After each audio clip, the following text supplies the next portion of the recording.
옛날, 옛날, 아주 먼 옛날에 산세가 험하고 물맑은 청산이라는 작은 마을이 있었습니다.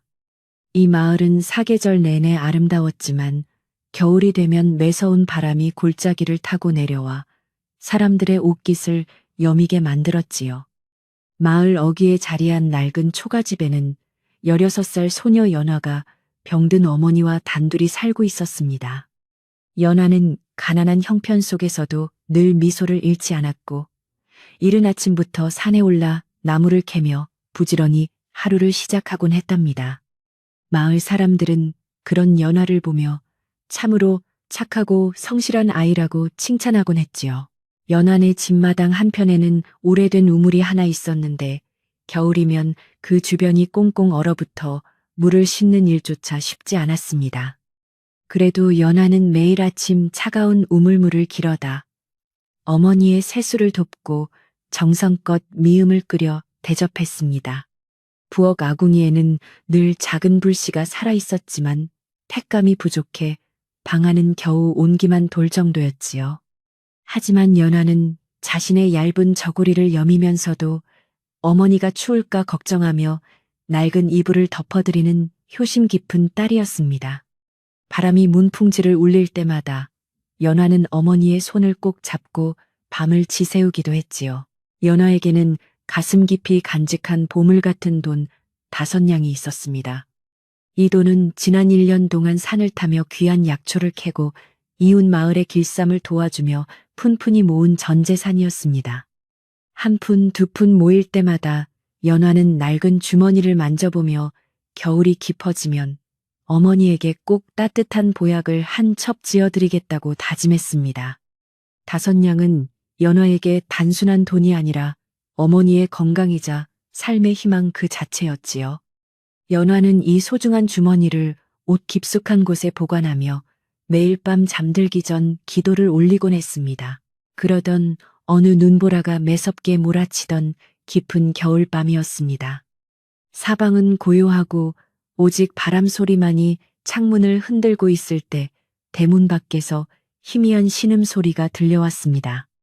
연화는 처음에 헛소리인 줄 알고 귀를 기울였지만 이내 누군가 쓰러지는 듯한 둔탁한 소리가 다시 한번 들렸습니다. 겁이 났지만 연화는 조심스럽게 등불을 챙겨 들고 마당으로 나갔습니다. 대문을 열자 그곳에는 눈더미 속에 파묻힌 채 쓰러져 있는 어린 소년이 보였습니다. 소년의 옷은 누더기처럼 해졌고 얼굴은 창백하게 질려 숨조차 제대로 쉬지 못하는 상태였지요. 깜짝 놀란 연화는 소년을 부축해 방 안으로 들였습니다. 아랫목의 따뜻한 온기가 소년에게 전해지자 그는 잠시 몸을 떨며 정신을 차리는 듯 보였습니다. 연화는 서둘러 부엌으로 달려가 남은 미음을 데워 소년의 입에 조금씩 흘려 넣어 주었습니다. 소년은 며칠을 굶었는지 허겁지겁 미음을 받아먹더니 이내 눈물을 흘리기 시작했습니다. 고맙습니다. 아가씨, 덕분에 목숨을 구했습니다. 소년의 목소리는 가늘게 떨리고 있었고 그의 눈동자에는 깊은 슬픔과 고독이 서려 있었습니다. 연화는 그런 소년을 보며 가슴 한구석이 아려오는 것을 느꼈습니다. 연화는 소년의 이야기를 듣게 되었습니다. 그는 집안에 큰 환난이 닥쳐 가족을 잃고 먼 길을 도망쳐 오느라 굶주림과 추위에 지쳐 있었다고 말했습니다. 소년은 갈 곳도 없고 당장 내일의 생계조차 막막한 처지였습니다. 연화는 소년의 딱한 사정을 듣고 자신의 품속에 든 5냥 주머니를 떠올렸습니다. 이것은 어머니의 약값이자 자신의 모든 것이었지만 눈앞에서 생사를 오가는 소년을 외면할 수 없었습니다.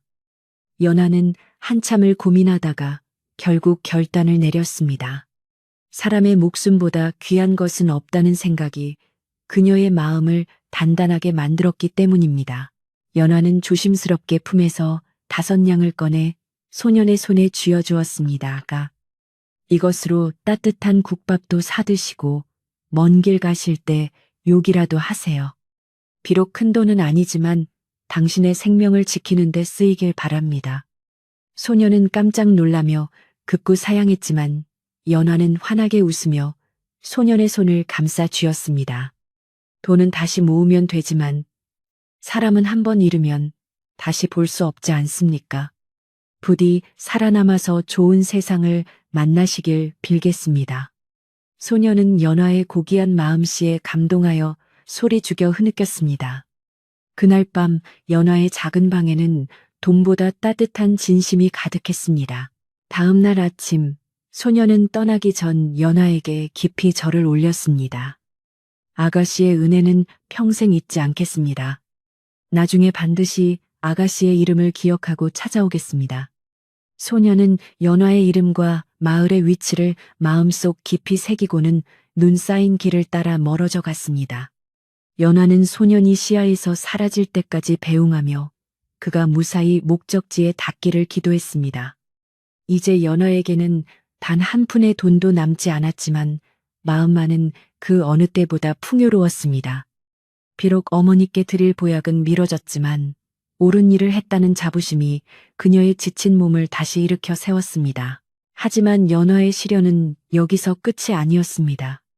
소년이 떠나고 며칠 뒤 소문을 들은 욕심쟁이 큰어머니가 연화네 집으로 들이닥쳤습니다. 큰어머니는 연화가 고생해서 모은 5냥을 거지 소년에게 줘버렸다는 이야기를 듣고는 노발대발하며 마당에 섰습니다. 이 미련한 거사, 내 어미 약값으로 쓸 돈을 길가에 굴러다니는 거지. 놈한테 줘버리다니 제정신이냐. 차라리 그 돈을 우리 집에 가져왔으면 내 동생들 고기라도 먹였을 텐데. 큰어머니의 날카로운 목소리가 조용한 마을의 공기를 갈랐습니다. 연화는 고개를 숙인 채 묵묵히 큰어머니의 꾸지람을 들어야만 했습니다. 큰어머니는 분이 풀리지 않았는지 연화의 방으로 들어가 괴짝을 뒤지기 시작했습니다. 혹시라도 남은 돈이 있는지 봐야겠다. 이렇게 어리석은 아이에게 살림을 맡겨둘 수는 없지. 연화는 당황하여 큰어머니를 말렸지만 힘에 부쳐 바닥에 주저앉고 말았습니다. 어머니는 병석에서 그 광경을 지켜보며 눈물만 흘리셨고 연화는 어머니의 손을 잡으며 괜찮다고 위로했습니다. 큰어머니는 결국 방을 엉망으로 헤집어 놓고서야 씩씩대며 밖으로 나갔습니다. 연화는 흩어진 물건들을 정리하며 자신의 선택에 후회가 없음을 다시 한번 다짐했습니다. 가난보다 무서운 것은 메마른 마음이라는 것을 그녀는 알고 있었지요. 큰어머니가 떠난 뒤 마당에는 차가운 정막이 흘렀습니다. 연화는 깨진 바가지를 주워 담으며 눈물을 훔쳤습니다. 그때 담 너머로 이 광경을 지켜보던 마을의 박영감이 천천히 걸어 들어왔습니다. 박영감은 오랫동안 남의 집 머슴살이를 하며 산전수전을 다 겪은 인자한 노인이었습니다. 그는 연화에게 다가와 어깨를 토닥여주며 조용한 목소리로 말했습니다. 연화야, 너무 슬퍼하지 마라. 남을 돕는 일은 결코 헛되지 않단다. 네가 뿌린 선의 씨앗은 언젠가 가장 향기로운 꽃으로 피어날 거야. 사람들은 비난해도 하늘은 네 마음을 알고 계실 게다. 박영감의 따뜻한 한마디는 연화의 찢어진 마음을 어루만져 주었습니다. 연화는 박영감에게 감사 인사를 올리고 다시 힘을 내어 집안일을 시작했습니다. 그녀는 갓감을 구하러 산으로 향하며 생각했습니다. 비록 지금은 가진 것이 아무것도 없고 사람들의 비웃음을 살지라도 소년이 살아서 돌아갈 수만 있다면 그것으로 충분하다고 말입니다. 연화는 눈 덮인 산길을 걸으며 소년이 무사히 가족을 만났을지 아니면 추위에 떨고 있지는 않을지 걱정했습니다. 그녀의 효심만큼이나 깊은 타인에 대한 애정은 청산리 마을의 찬 바람 속에서도 따스하게 빛나고 있었습니다. 겨울이 지나고 봄이 오기 시작하자 연화는 다시 산으로 올라가 봄나무를 캤습니다. 전 재산을 잃은 탓에 생활은 이전보다 훨씬 고달팠지만 연화는 불평 한마디 하지 않았습니다. 오히려 이웃에 홀로 사는 할머니에게 나무를 나눠주거나 길 잃은 나그네에게 물 한 잔을 대접하며 나눔을 멈추지 않았지요. 마을 사람들은 처음에는 연화를 어리석다고 비웃었지만 시간이 흐를수록 그녀의 변함없는 성품에 감동하기 시작했습니다. 연화네는 참으로 이상한 집이야. 먹을 것도 없으면서 인심은 제일 좋단 말이지. 마을 아낙네들은 우물가에 모여 연화의 이야기를 나누며 고개를 끄덕였습니다. 어느 날 연화가 개울가에서 빨래를 하고 있을 때 마을 아이들이 달려와 소식을 전했습니다. 저 멀리 한양에서 귀한 사람들이 큰 길을 지나갔다는 이야기였습니다. 연화는 그저 먼 나라 이야기처럼 들으며 웃어넘겼지만 가슴 한구석에는 예전에 떠나보낸 그 소년의 얼굴이 스쳐 지나갔습니다. 그 소년도 무사히 고향에 도착했을까? 지금쯤 어디서 무엇을 하고 있을까? 연화는 소년이 준 슬픔보다 그를 살렸다는 기쁨을 더 크게 간직하고 있었습니다. 빨랫방망이 소리가 개울가에 울려 퍼질 때마다 연화의 소박한 꿈도 물결을 타고 멀리 흘러가는 듯 했습니다. 세월은 쏜살같이 흘러 어느덧 1년이라는 시간이 지났습니다. 그 사이 연화의 어머니는 연화의 정성 어린 간병 덕분에 건강을 조금씩 회복하셨습니다. 연화는 여전히 5냥을 다시 모으기 위해 부지런히 일했지만 삶은 여유롭지 못했습니다. 하지만 그녀의 집 마당에는 늘 정갈한 기운이 감돌았고 방 안은 검소하지만 깨끗하게 정돈되어 있었습니다. 연화는 매일 아침 우물가에서 정화수를 떠놓고 가족의 평안과 이름 모를 소년의 안녕을 빌었습니다. 그녀의 기도는 소박했지만 그 안에 담긴 진심은 깊은 산골 마을을 넘어 세상 어디론가 닿고 있는 것만 같았습니다. 그러던 어느 날 마을에 낯선 행색의 선비 한 명이 찾아왔습니다. 그는 마을 곳곳을 돌아다니며 무언가를 찾는 듯한 눈치였습니다. 선비는 우물가에 앉아 쉬고 있던 박영감에게 다가가 정중하게 물었습니다. 이 마을에 혹시 작년 겨울 가난한 형편에도 전 재산을 내어 거지 소년을 살려준 처자가 살고 있습니까? 박영감은 깜짝 놀라 눈을 크게 뜨고 선비를 바라보았습니다. 연화의 선행이 누군가에게 전해진 것일까요? 박영감은 기쁜 마음을 감추지 못하고 연화의 집을 가리켰습니다. 선비의 눈빛에는 알 수 없는 기대감이 서려 있었고 마을에는 묘한 긴장감이 흐르기 시작했습니다. 선비는 연화의 집대문 앞에 서서 한참 동안 집안을 살폈습니다. 낡았지만 구석구석 정성이 닿아 반질반질한 마당과 정갈하게 놓인 옹기 그릇들을 보며 그는 고개를 끄덕였습니다. 연화는 마침 부엌에서 저녁 준비를 하다가 인기척을 느끼고 밖으로 나왔습니다. 뉘시온지 모르오나 저희 집에 무슨 볼일이라도 있으신지요? 연화의 맑은 목소리에 선비는 예를 갖추어 인사를 건넸습니다. 그는 연화의 얼굴에서 작년 겨울 보았던 그 선한 기품을 다시 한번 발견했습니다. 선비는 품 안에서 비단 주머니 하나를 꺼내며 연화에게 말을 건넸고 연화의 눈동자는 놀라움으로 커지기 시작했습니다. 선비는 조심스럽게 품 안에서 비단 주머니를 꺼내 연화의 손에 쥐어주었습니다. 그 주머니 속에는 예전에 연화가 내어주었던 5냥과 똑같은 무게의 돈이 들어 있었지만 그것은 단순한 금전이 아니라 누군가의 깊은 감사와 진심이 담긴 무게였습니다.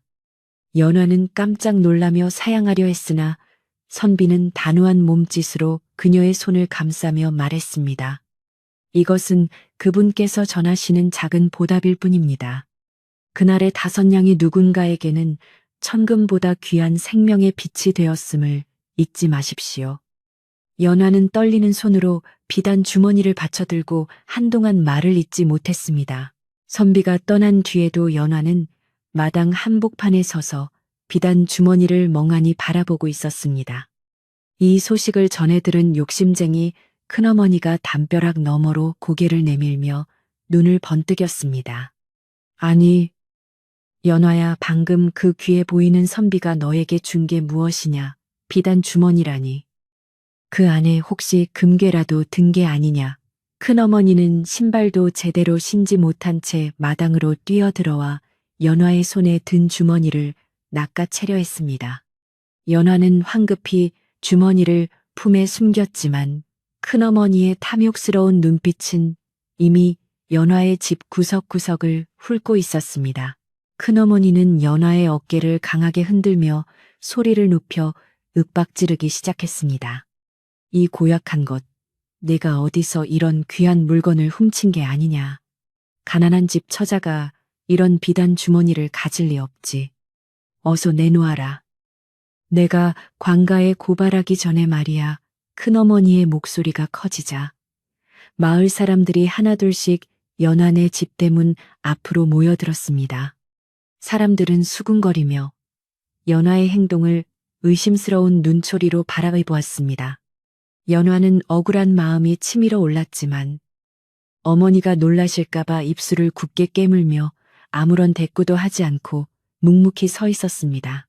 그때 뒤늦게 소식을 듣고 달려온 박영감이 사람들 사이를 헤치며 나타났습니다. 박영감은 큰어머니의 앞을 가로막으며 엄한 목소리로 꾸짖었습니다. 이보게, 형님 댁 아직 사실도 확인되지 않은 일을 가지고 어린 조카를 이토록 몰아세워서야 되겠는가. 연화가 그동안 어떻게 살아왔는지 온 마을 사람이 다 아는데 어찌 도둑질이라는 험한 말을 입에 담는단 말인가. 박영감의 추상 같은 호령에 큰어머니는 멈칫하며 뒤로 물러났습니다. 마을 사람들도 박영감의 말에 고개를 끄덕이며 연화에 대한 의심을 거두기 시작했습니다. 박영감은 연화의 곁으로 다가와 인자한 눈빛으로 그녀를 다독여 주었습니다. 연화야, 사람들의 입방아에 너무 마음 쓰지 마라. 진실은 물 위에 뜬 기름처럼 언젠가 반드시 위로 떠오르기 마련이란다. 네가 베푼 선행이 이제야 보답으로 돌아오는 모양이니 그저 감사한 마음으로 간직하거라. 박영감은 마을 사람들에게도 이제 그만 돌아가라며 손짓을 했습니다. 연화는 박영감의 따뜻한 배려에 눈시울이 붉어지며 고개를 숙여 감사 인사를 올렸습니다. 큰어머니는 분이 풀리지 않는지 씩씩거리며 집을 나갔지만 연화의 마음은 한결 가벼워졌습니다. 방으로 들어온 연화는 비단 주머니를 조심스럽게 열어보았습니다. 그 안에는 반짝이는 5냥과 함께 작은 옷가락지 하나가 들어 있었습니다. 옷가락지는 은은한 빛을 내뿜으며 연화의 거친 손 위에서 아름답게 빛났습니다. 연화는 그 가락지를 보며 작년 겨울 눈보라 속에서 사라졌던 소년의 얼굴을 떠올렸습니다. 그 소년이 정말로 무사히 돌아가서 나를 잊지 않았던 것일까. 연화는 가락지를 품에 안고 소년의 안녕을 빌었습니다. 비록 큰어머니의 괴롭힘은 계속되겠지만 자신의 진심이 누군가에게 닿았다는 사실만으로도 연화는 행복했습니다. 하지만 큰어머니는 포기하지 않고 또 다른 흉계를 꾸미기 시작했습니다. 그녀는 마을 부잣집 아들인 김도령을 찾아가 연화가 귀한 보물을 가지고 있다는 소문을 퍼뜨렸습니다. 김도령은 욕심이 많고 성품이 좋지 않기로 소문난 인물이었지요. 김도령님, 연화네 집에 아주 진귀한 옷 가락지가 생겼답니다. 그것만 있으면 도령님의 신분도 훨씬 돋보일 텐데 말이죠. 큰어머니의 잼에 넘어간 김도령은 하인들을 거느리고 연화네 집을 방문했습니다. 그는 연화에게 옷 가락지를 팔라고 종용하며 거만한 태도로 돈을 내밀었습니다. 연화는 정중하게 김도령의 제안을 거절했습니다. 도령님, 죄송하오나 이 가락지는 제 생명의 은인이 주신 귀한 징표라 돈으로 바꿀 수 없습니다. 아무리 많은 재물을 주신다 해도 이것만은 드릴 수 없으니 부디 돌아가 주십시오. 연화의 단호한 태도에 김도령은 얼굴을 붉히며 화를 냈습니다. 감히 나를 문전박대하다니 가난한 집 처자가 보물을 가지고 있어 봐야 화만 부를 뿐이다. 나중에 후회하지 말고 좋은 말로 할 때 내놓아라. 김도령은 위협적인 말을 남기고 대문을 거칠게 닫으며 돌아갔습니다. 이 사건 이후 연화의 생활은 더욱 힘들어졌습니다. 큰어머니와 김도령의 괴롭힘 때문에 마을에서 품팔이를 구하기도 어려워졌고 산에 나무를 캐러 갈 때도 사람들의 따가운 시선을 견뎌야 했습니다. 연하의 어머니는 딸의 고초를 지켜보며 병세가 더욱 깊어졌습니다. 연하야, 나 때문에 네가 고생이 많구나. 차라리 그 가락지를 주고 편히 살면 안 되겠니? 어머니의 눈물 섞인 목소리에 연하는 어머니의 손을 꼭 잡았습니다. 어머니, 이것은 단순히 보석이 아니라 사람 사이의 믿음입니다. 제가 이것을 포기하면 제 양심도 포기하는 것이니 조금만 더 참아주세요. 겨울이 다시 찾아오자 연환의 집의 양식은 바닥이 났습니다. 눈은 마당에 수북이 쌓였고 추위는 벽틈을 타고 들어와 모녀의 몸을 얼어붙게 했습니다. 연하는 마지막 남은 곡식을 털어 어머니의 죽을 끓이고 자신은 찬물로 배를 채우며 하루하루를 버텼습니다. 그런 와중에도 큰어머니는 수시로 찾아와 집을 내놓으라며 행패를 부렸습니다. 네가 이 집을 우리에게 넘기면 고기라도 실컷 먹게 해주마. 이 다 쓰러져가는 집을 지켜서 무엇하겠느냐. 연화는 묵묵히 마당에 눈을 쓸며 큰어머니의 말을 흘려보냈습니다. 어느 날 밤, 연화는 꿈속에서 예전의 그 소년을 만났습니다. 소년은 몰라보게 늠름해진 모습으로 나타나 연화의 손을 잡아주며 말했습니다. 조금만 더 견뎌주십시오. 이제 곧 봄이 오고 아가씨의 고통도 끝날 것입니다. 꿈에서 깨어난 연화는 창밖의 어둠을 보며 깊은 한숨을 내쉬었습니다. 현실은 여전히 춥고 배고팠지만 꿈속 소년의 목소리가 너무나 생생해 마음속에 작은 희망의 불씨가 피어올랐습니다. 연화는 차가운 새벽 공기를 마시며 부엌으로 나가 아궁이에 불을 지폈습니다. 불꽃이 일렁이는 것을 보며 그녀는 다시 한번 마음을 다잡았습니다. 마을에는 흉흉한 소문이 돌기 시작했습니다. 나라에 큰 병고가 생겨 곧 전쟁이 일어날지도 모른다는 이야기였습니다. 사람들은 불안에 떨며 식량을 감추고 피난 준비를 하느라 분주했습니다. 연환의 집에도 긴장감이 감돌았지만 연환은 평소와 다름없이 집안을 정돈하고 어머니를 보살폈습니다. 박영감은 그런 연화를 보며 혀를 내둘렀습니다. 너처럼 심지가 굳은 아이는 처음 보는구나. 마을 전체가 들썩이는데 너는 어찌 그리 평온할 수 있느냐. 연화는 빙긋 웃으며 대답했습니다. 제가 할 수 있는 일은 그저 주어진 오늘을 열심히 사는 것뿐이니까요. 박영감은 연화의 대답에 감탄하며 그녀에게 귀한 정보를 하나 전해주었습니다. 사실 한양에서 임금님이 새로운 국모를 찾고 계신다는구나. 가문이나 재산보다 덕망과 성품이 뛰어난 처자를 고르고 계신다니 세상에 참으로 드문 일이지 않느냐. 연화는 그저 남의 집 이야기라 생각하며 고개를 끄덕였습니다. 자신처럼 가난하고 비천한 신분의 처자가 궁궐의 일과 무슨 상관이 있겠냐고 생각했기 때문입니다. 하지만 박영감의 눈빛에는 묘한 확신이 서려 있었습니다. 그는 연화의 선행이 반드시 큰 보답으로 돌아올 것임을 직감하고 있었던 것입니다. 세월의 무게와 추위 속에서도 연화의 집마당에는 늘 정갈함이 깃들어 있었습니다. 그녀는 비록 낡은 옷을 입었지만 언제나 단정하게 매무새를 가다듬었고 마을 아이들이 지나가다 배고파하면 남은 누룽지라도 챙겨주었습니다. 큰어머니는 그런 연화를 보며 지 앞가림도 못하면서 남 걱정만 한다고 혀를 찼지만 마을 사람들의 마음속에는 조금씩 연화에 대한 존경심이 싹트고 있었습니다. 연화의 집은 마을에서 가장 가난했지만 가장 따뜻한 기운이 감도는 곳이 되어가고 있었습니다. 봄 기운이 만연해지던 어느 날 청산리 마을 입구에 커다란 깃발을 앞세운 행차가 나타났습니다. 수십 명의 군사와 관원들이 줄을 지어 들어오는 모습에 마을 사람들은 모두 길가에 엎드려 머리를 조아렸습니다. 행차의 중심에는 화려한 가마가 있었고 그 곁에는 일전에 연화를 찾아왔던 선비가 장군복을 입고 서 있었습니다. 마을 사람들은 혹시 관가에서 세금을 거들어 온 것인가 싶어 가슴을 졸이며 행차를 지켜보았습니다. 그런데 놀랍게도 그 화려한 행차는 마을 중심을 지나 연화의 낡은 초가집 앞에서 멈춰 섰습니다. 가마의 문이 열리고 고귀한 기품이 흐르는 젊은 관원이 내렸습니다.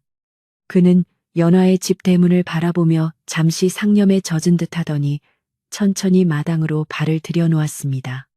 마을 사람들은 숨을 죽이고 그 광경을 지켜보았습니다. 큰어머니는 행색을 가다듬으며 앞으로 나서려 했지만 군사들에게 제지당에 뒤로 밀려나고 말았습니다. 연화는 마침 우물가에서 물을 샜다 말고 당황하여 두 손을 모은 채 서 있었습니다. 젊은 관원은 연화 앞에 멈춰서서 부드러운 미소를 지으며 말했습니다. 드디어 다시 만났구려. 내가 약조했던 대로 당신을 찾으러 왔소. 10년이라는 세월이 흘러 산천도 2번이나 변했지만 청산리 마을의 고요한 풍경과 연화의 맑은 마음씨는 여전했습니다. 어린 소녀였던 연화는 이제 단아한 자태를 지닌 처녀가 되었고 그녀의 손등에는 고된 일의 흔적이 남았지만 눈망울만은 예전처럼 호수같이 깊고 투명했지요. 어머니는 다행히 건강을 회복하셨으나 가세는 여전히 기울어 두 사람은 소박한 초가집을 지키며 하루하루를 정성껏 살아가고 있었습니다. 봄바람이 살랑이며 마을 어귀에 복사꽃을 흔들 때 연화는 마당을 쓸며 지나온 세월을 조용히 반추하곤 했습니다. 연화는 비록 가난한 형편이었지만 마을의 어려운 이웃을 돌보는 일을 결코 소홀히 하지 않았습니다. 자신이 먹을 미음을 조금 덜어 홀로 사는 할머니께 가져다 드리고 길 잃은 나그네가 있으면 따뜻한 물 한 잔이라도 대접하며 정을 나누었지요. 사람들은 연화를 보며 저 처녀는 어쩌면 저리도 심성이 고운지 모르겠다며 칭찬을 아끼지 않았습니다. 연화는 그런 칭찬조차 부끄러워하며 그저 자신이 할 일을 할 뿐이라고 대답하곤 했습니다.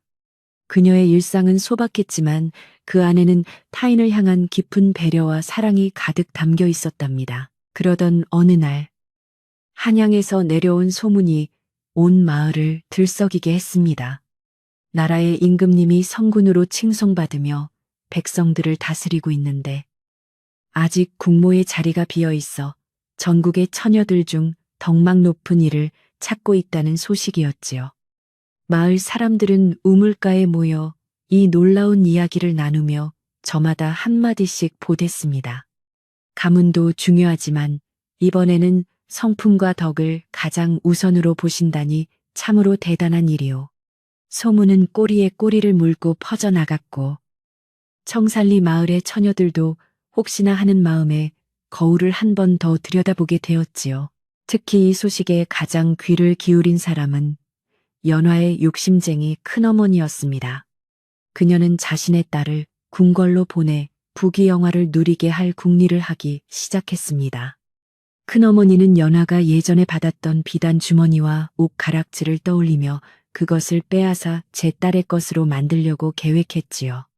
그 가락지만 있으면 우리 딸이 은인으로 대접받고 왕비가 될 수도 있겠어. 탐욕에 눈이 먼 큰어머니는 연환의 집을 시시때때로 훔쳐보며 기회를 엿보았습니다. 그녀의 마음속에는 이미 황금빛 궁궐의 환상만이 가득 차 있었고 조카에 대한 애정은 찾아볼 수 없었습니다. 큰어머니는 어느 날 밤 연화가 잠든 틈을 타 몰래 방으로 숨어들었습니다. 하지만 연화는 평소 귀한 가락지를 옷장에 두지 않고 늘 품속에 소중히 간직하고 있었기에 큰어머니는 아무것도 찾을 수 없었지요. 허탕을 치고 돌아온 큰어머니는 분을 참지 못하고 다음 날 아침부터 마을 사람들에게 헛소문을 퍼뜨리기 시작했습니다. 우리 집 딸이 예전에 거지 소년을 구해주고 받은 가락지가 있는데 연화가 탐이 나서 그것을 훔쳐갔다니까요. 큰어머니의 뻔뻔한 거짓말에 마을 사람들은 어리둥절해하며 수군거리기 시작했습니다. 이런 소동 속에서도 연화는 묵묵히 제자리를 지켰습니다. 큰어머니가 자신을 모함한다는 사실을 알면서도 그녀는 원망하는 말을 내뱉지 않았습니다. 오히려 언젠가는 진실이 밝혀지겠지라고 생각하며 어머니의 아침상을 차리고 밭으로 나가 김을 맸습니다. 연화의 초연한 모습은 사람들에게 더 큰 울림을 주었지만 큰어머니의 목소리가 워낙 컸기에 의구심을 갖는 이들도 생겨났지요. 마을의 평화로웠던 분위기는 큰어머니의 욕심으로 인해 조금씩 균열이 가기 시작했고 긴장감이 감돌았습니다. 마침내 한양에서 보낸 국모 간택을 위한 행차가 청산리 마을에 도착했습니다. 수많은 군사와 화려한 깃발이 마을 길을 가득 메웠고 그 위험 있는 모습에 마을 사람들은 모두 엎드려 머리를 조아렸습니다. 행차를 이끄는 관원은 예전에 연화를 찾아왔던 그 선비였는데 이제는 어엿한 정승의 자리에 올라 임금님의 뜻을 받들고 있었지요. 그는 마을 광장에 멈춰 서서 엄숙한 목소리로 공포했습니다. 임금님께서 10년 전 자신을 구해준 은인을 찾고 계신다. 그 징표를 가진 처자는 앞으로 나오너라. 이 말이 떨어지기가 무섭게 큰어머니는 제 딸의 손을 잡아 끌며 앞으로 나섰습니다. 그녀의 딸은 화려하게 치장했지만 어색한 기색이 역력했고 큰어머니는 미리 준비한 가짜 가락지를 내밀며 소리쳤습니다. 여기 있습니다. 제 딸이 바로 그 겨울밤 거지 소년을 구해주고 이 징표를 받았습니다. 당시 연화가 질투하여 빼앗으려 했지만 저희가 잘 간직해왔지요. 큰어머니의 거짓된 연기에 관원들은 잠시 서로 눈빛을 교환했습니다. 마을 사람들은 숨을 죽이고 이 광경을 지켜보았고 현장에는 묘한 정적이 흘렀습니다. 관원은 큰어머니의 딸을 유심히 살피더니 부드럽지만 날카로운 질문을 던졌습니다. 그렇다면 그 소년에게 주었던 돈은 얼마였으며 그때 나누었던 대화는 무엇이었느냐? 큰어머니의 딸은 당황하여 말을 더듬기 시작했습니다. 그게 돈은 금화 몇 경이었고 소년에게 다시는 오지 말라고 했습니다. 거짓으로 꾸며낸 이야기는 앞뒤가 맞지 않았고 관원의 눈빛은 점점 차가워졌습니다. 큰어머니는 딸의 옆구리를 찌르며 눈치를 주었지만 이미 엎질러진 물이었지요. 진실이 없는 말은 힘을 잃고 허공을 맴돌 뿐이었습니다. 그때 사람들 뒤편에 서 있던 박영감이 천천히 걸어 나왔습니다. 그는 관원 앞에 정중히 절을 올린 뒤 말했습니다. 나으리, 이 여인의 말은 모두 거짓입니다. 10년 전 그 눈보라 치던 밤, 자신의 전 재산인 5냥을 아낌없이 내어주고 소년을 살린 이는 따로 있습니다. 저기 구석에서 묵묵히 지켜보고 있는 연화라는 처자가 바로 그 진실한 주인공입니다. 박영감의 폭로에 큰어머니는 얼굴이 불그락푸르락하며 욕설을 내뱉으려 했지만 군사들의 위험에 눌려 입을 뗄 수 없었습니다. 관원은 연화를 앞으로 불러냈습니다. 연화는 평소 입던 낡은 무명옷 차림이었지만 그 기품만은 어느 귀한 집 아가씨보다 고결해 보였습니다. 그녀는 조심스럽게 품 안에서 진짜 비단 주머니와 옷 가락지를 꺼내 보였습니다. 저는 그저 한 사람의 생명을 구하고 싶었을 뿐입니다.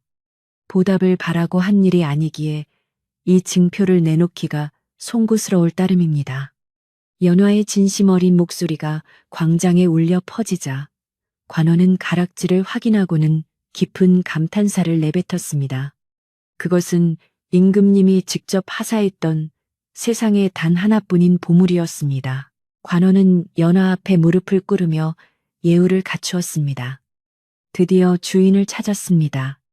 임금님께서는 지난 10년간 단 한순간도 아가씨의 은혜를 잊은 적이 없으십니다.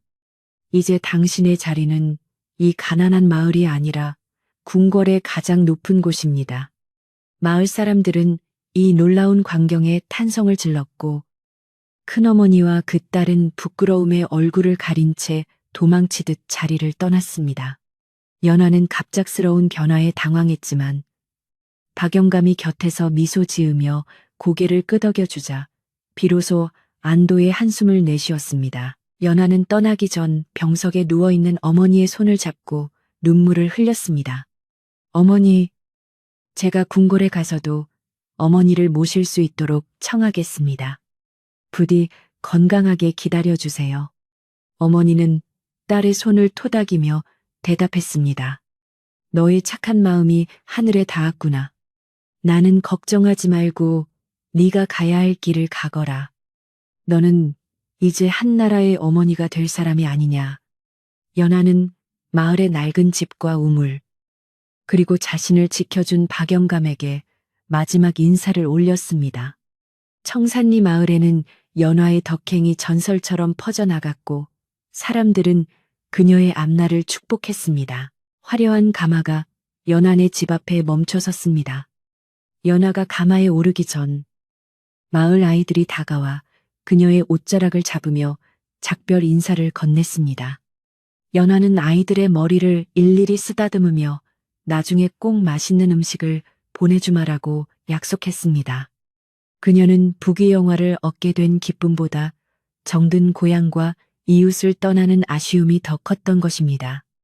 가마문이 닫히고 행차가 서서히 움직이기 시작하자 마을 사람들은 길게 줄을 서서 행렬이 보이지 않을 때까지 손을 흔들며 배웅했습니다. 한양으로 향하는 길목마다 연화의 이야기가 퍼져나갔습니다. 5냥으로 나라의 주인을 살린 소녀가 이제 국모가 되어 돌아온다는 소식에 백성들은 길가로 나와 연화를 환영했습니다. 연화는 가마 안에서 소박했던 지난날을 생각하며 다짐했습니다. 자신이 받은 사랑과 은혜를 이제는 온 나라 백성들에게 돌려주겠노라고 말입니다. 그녀의 가슴 속에는 여전히 그날의 5냥이 지녔던 따뜻한 무게가 남아 있었습니다. 저물어가는 노을 아래 연화를 태운 행차는 희망의 빛을 따라 궁궐을 향해 천천히 나아갔습니다. 이윽고 궁궐의 거대한 문이 열리고 연화는 10년 전 그 소년, 이제는 한나라의 태양이 된 임금님과 마주하게 되었습니다. 임금님은 보좌에서 내려와 연화의 손을 잡으며 감격에 젖은 목소리로 말했습니다. 그대의 5냥이 나를 살렸고 이제 그대의 덕이 이 나라를 살릴 것이오. 다시 만나게 되어 진심으로 기쁘구려. 연화는 고개를 숙여 예를 갖추었으나 그녀의 눈동자에는 임금님을 향한 변치 않는 신뢰와 사랑이 가득했습니다. 두 사람의 인연은 이제 개인의 추억을 넘어 나라 전체의 평화와 안정을 이루는 위대한 역사가 되려 하고 있었습니다. 궁궐의 높은 문이 열리고 연화가 한 걸음씩 내디딜 때마다 화려한 비단 옷자락이 대리석 바닥을 부드럽게 스쳤습니다. 그녀는 평생 처음 보는 웅장한 건물들과 수많은 궁녀의 절을 받으며 마치 꿈길을 걷는 듯한 기분에 휩싸였지요. 하지만 연화의 마음속에는 여전히 청산리 마을의 흙냄새와 어머니의 따뜻한 손길이 생생하게 남아 있었습니다. 정전의 높은 보좌에 앉아있던 임금님은 연화가 다가오자 자리에서 일어나 직접 마중을 나왔고 그녀의 손을 잡으며 떨리는 목소리로 정말 고맙소. 그대의 그날 그 5냥이 나를 오늘 이 자리에 있게 했소라고 진심 어린 고백을 전했습니다. 임금님은 연화를 이끌고 궁궐의 후원을 거닐며 지난 10년간의 파란만장했던 이야기를 들려주었습니다. 눈보라치던 밤, 연화의 집마당에 쓰러졌던 소녀는 사실 왕실의 정통 후계자였으나 권신들의 모함으로 쫓겨나 떠돌이 신세가 되었던 것이었지요. 추위와 굶주림에 지쳐 삶을 포기하려던 찰나 아가씨가 내어준 5냥과 따뜻한 미음은 단순한 식사가 아니라 세상에 대한 마지막 믿음이었습니다. 임금님의 눈시울이 붉어지자 연화는 조용히 고개를 숙여 저는 그저 마땅히 해야 할 일을 했을 뿐입니다. 라고 답하며 겸손한 성품을 다시 한번 보여주었습니다. 드디어 연화의 군무 책봉례가 거행되던 날, 온 나라는 축제 분위기에 휩싸였습니다.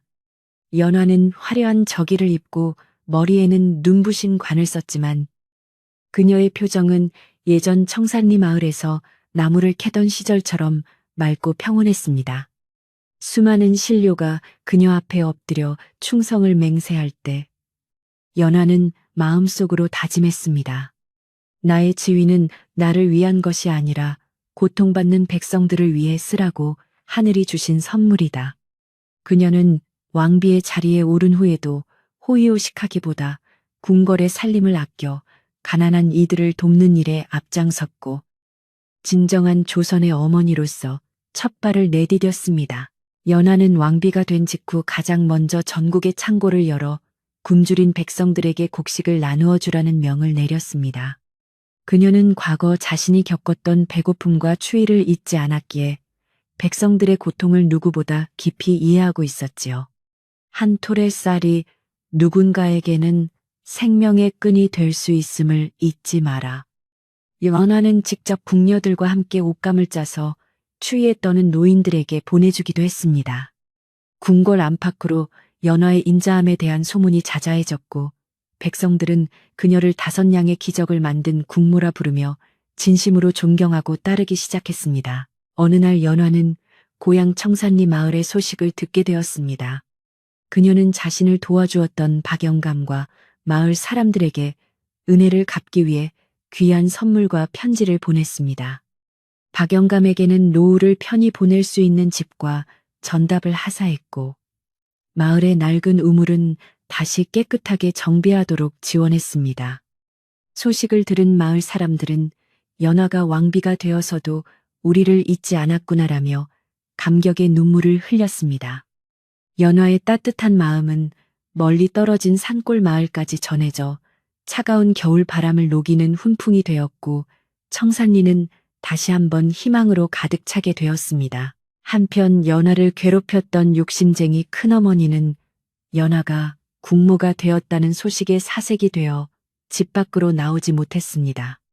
그녀는 처벌받을 것이 두려워 매일 밤잠을 설쳤으나 연화는 오히려 큰어머니에게 비단 한 필과 양식을 보내며 관용을 베풀었습니다.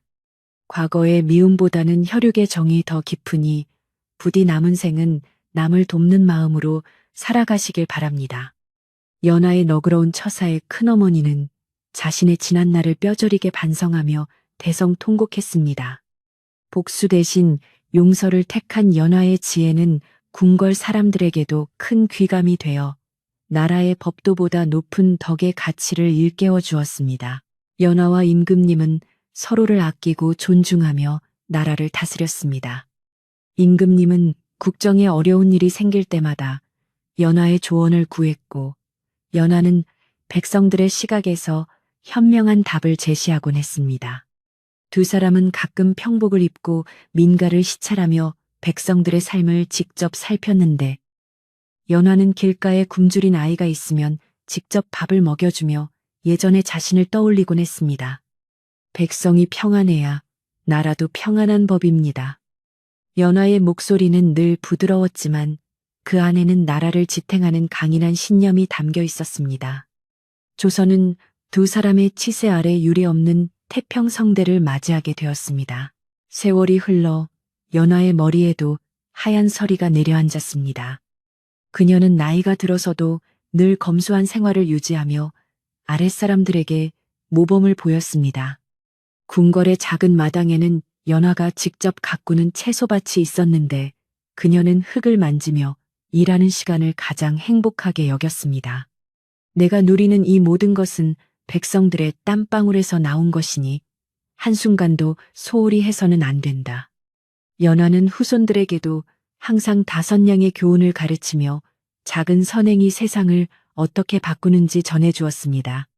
그녀의 가르침은 왕실의 기강을 바로잡고 나라의 기틀을 단단히 다지는 밑거름이 되었습니다. 어느 봄날 연하는 임금님과 함께 아주 오랜만에 고향 청산리를 다시 찾았습니다.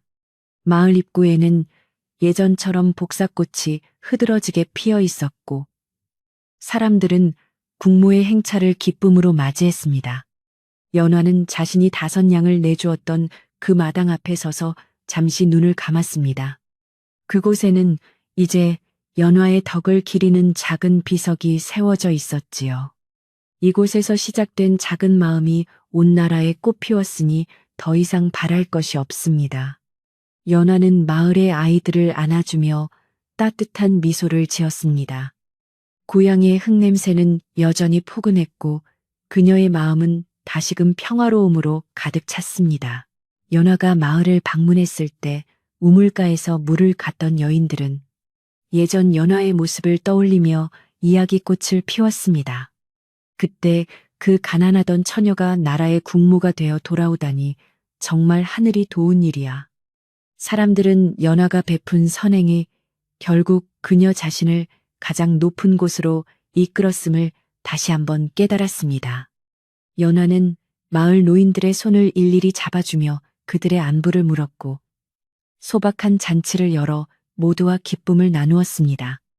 권위보다는 정을 소중히 여기는 그녀의 모습에 마을 사람들은 진정한 어머니를 배웠다며 머리를 숙여 존경의 뜻을 표했습니다. 밤이 깊어지자 연화는 궁궐로 돌아가기 전 홀로 조용히 뜰을 거닐었습니다. 밤하늘에는 유난히도 밝은 달이 떠 있었고 공기는 맑고 시원했습니다. 그녀는 지난날의 고난과 기쁨이 모두 한 줄기 바람처럼 스쳐 지나가는 것을 느꼈습니다. 5냥이라는 작은 돈이 한 사람의 목숨을 구하고 이 나라의 운명을 바꿀 줄이야 누가 알았겠는가. 연화는 가슴 속에 품고 있던 옥가락지를 만지며 조용히 미소 지었습니다. 모든 것은 진심에서 시작되었고 그 진심이 기적을 만들었음을 그녀는 누구보다 잘 알고 있었기에 더없이 평온한 밤을 맞이할 수 있었습니다. 연화의 이야기는 세대를 거듭하며 백성들 사이에서 전설처럼 전해 내려왔습니다. 가난하고 힘없는 사람들도 연화의 삶을 보며 희망을 품었고 착하게 살면 반드시 복을 받는다는 믿음을 가지게 되었습니다. 아이들은 잠들기 전 할머니에게 연화 왕비의 5냥 이야기를 들으며 착한 마음을 키워나갔지요. 연화는 단순한 왕비가 아니라 백성들의 마음속에 영원히 지지 않는 따뜻한 등불이 되었습니다. 그녀가 남긴 사랑과 나눔의 정신은 조선의 산천 구석구석에 스며들어 사람들의 마음을 넉넉하게 채워주는 소중한 유산이 되어 오늘날까지 전해지고 있습니다. 이제 긴 이야기도 막을 내릴 시간이 되었습니다. 연화 왕비와 임금님은 서로의 손을 꼭 잡고 평생을 백성들을 사랑하며 행복하게 살았답니다. 두 사람이 다스리던 시절에는 가뭄도 홍수도 없었으며 마을마다 노랫소리가 끊이지 않았다고 전해집니다. 가난한 소녀가 보여준 5냥의 기적은 우리에게 진정한 부유함이란 지갑의 두께가 아니라 마음의 넓이에 있다는 것을 가르쳐 줍니다. 연화의 선한 눈망울처럼 맑은 달빛이 세상을 비추는 이 밤. 여러분의 마음속에도 작은 선행의 씨앗이 심어져 아름다운 꽃으로 피어나기를 간절히 바라고 기도해 봅니다. 청살리 마을의 밤은 오늘도 고요하고 평화롭습니다. 바람은 부드럽게 나뭇잎을 흔들고 시냇물은 나직한 소리로 노래하며 흐르고 있지요. 연화 왕비가 가꾸었던 그 마음처럼 우리도 주변의 작은 인연들을 소중히 여기며 따뜻한 온기를 나눌 수 있다면 좋겠습니다. 오늘 하루 고생 많으셨습니다. 이제는 모든 근심을 내려놓고 연화의 따뜻한 품 안에서 편안한 꿈을 꾸시길 바랍니다. 어둠 속에 울려 퍼지는 자장가 같은 이 이야기가 여러분의 지친 영혼을 포근하게 감싸 안아줄 것입니다. 달빛이 창가에 머무는 이 시간, 부디 평온하고 깊은 잠에 드시길 소망합니다.